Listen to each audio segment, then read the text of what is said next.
Alright, hey everybody, it's Mike from Mockwiggler Forum, and here helping my friend Kurt from Tiptop Audio. Happy to be giving a little intro for MATRIXSYNTH.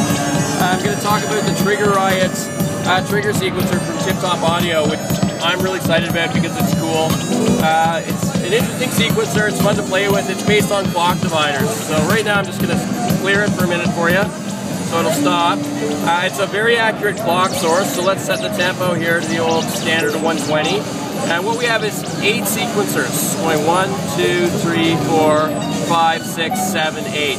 Alright, now the sequencers are based on 4 clock dividers per sequencer that get added together. Each pot represents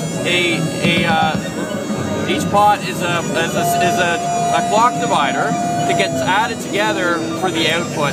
Now they can run in a matrix mode, in which case this is the first clock divider for this sequencer and this sequencer, or an independent mode. Because they're endless encoders, you can have a different value in independent mode. I'll clear it again.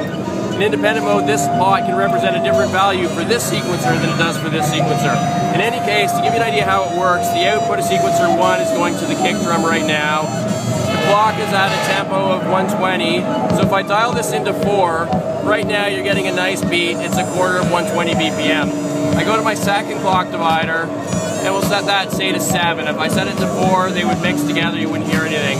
So now you can hear getting thump, thump, thump, thump, thump. You then go to your third divider, give it a different value, it gets added in.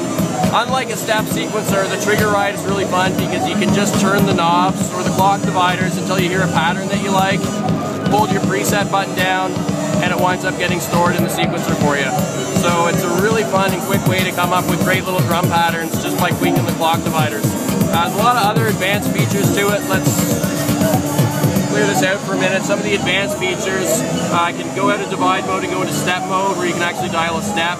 I can go to probability mode where I can assign a probability of the clock divider being used within this sequence. So you wind up with dynamic sequences instead of something that sounds the same, you know, every 4 bars or whatever. You can control speed, clock shift, time shift, pulse width, and everything can be saved. It can slave to an external clock or generate its own internal clock. And it's tons of fun, and it should be out within the next month or two from Tiptop.